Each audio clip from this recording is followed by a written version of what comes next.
You ever have those mornings where the shop smells exactly like potential? That mix of cedar shavings and maybe just a hint of ozone from the welder? It's Tuesday, March 31st, 2026, and if you aren't itching to make something today, we might need to check your pulse. Or check if they've had enough coffee. My potential usually smells like a burnt bagel until at least 9 o'clock a.m.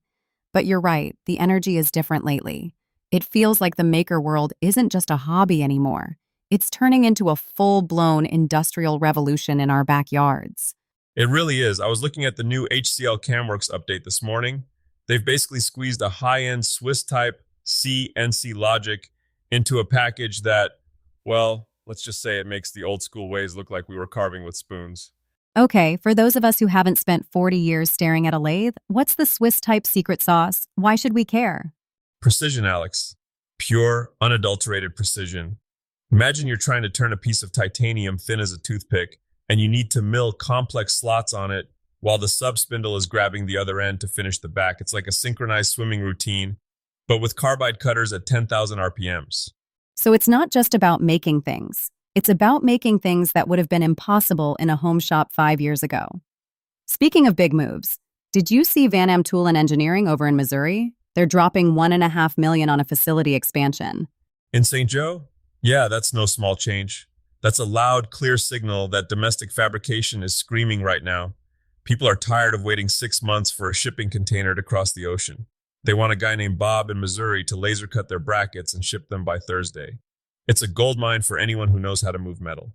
It makes me think about the job market.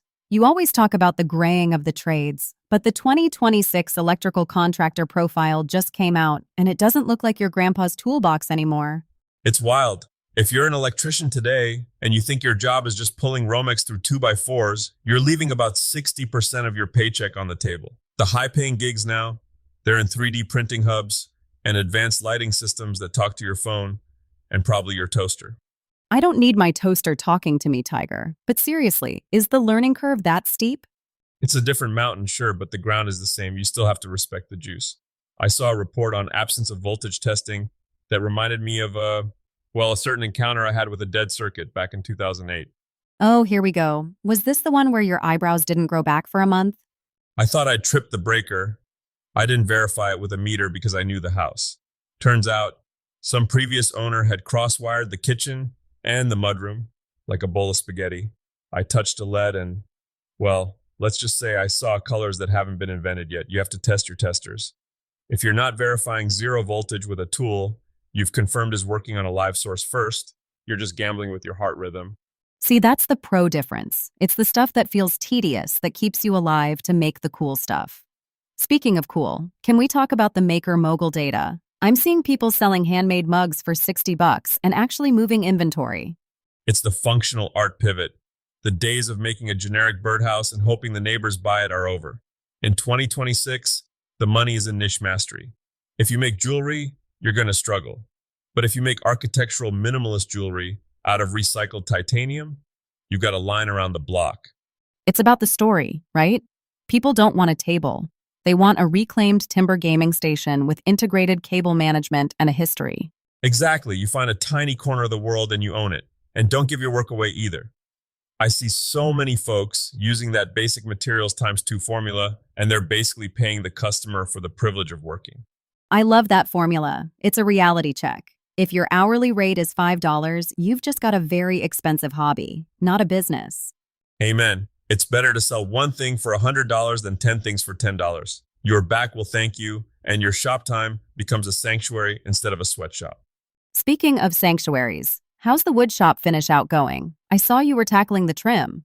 Most people hate trim. It's where the close enough mentality goes to die. It's the final exam of woodworking. You can build the most beautiful timber frame shop in the county, but if your baseboards have gaps big enough to hide a grilled cheese sandwich in, that's all anyone will see. I tried to do my own baseboards once. I think I used an entire tube of caulk on one corner alone. We call that liquid wood when we're feeling fancy. But the secret? It's the cope. Don't try to miter 245-degree angles on an inside corner. Your house isn't square. It never was. And after the first winter, it'll be even less square. You cut one piece butt end against the wall, and you carve the profile of the second piece to fit over it.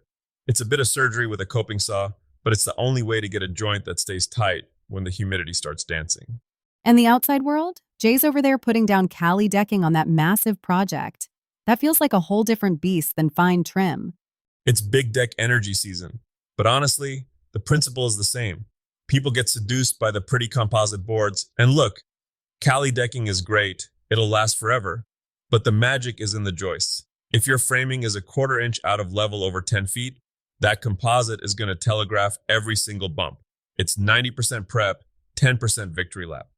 Victory lap. Is that what you call it when you finally put the tools away and crack a beer? That's the most important part of the manual.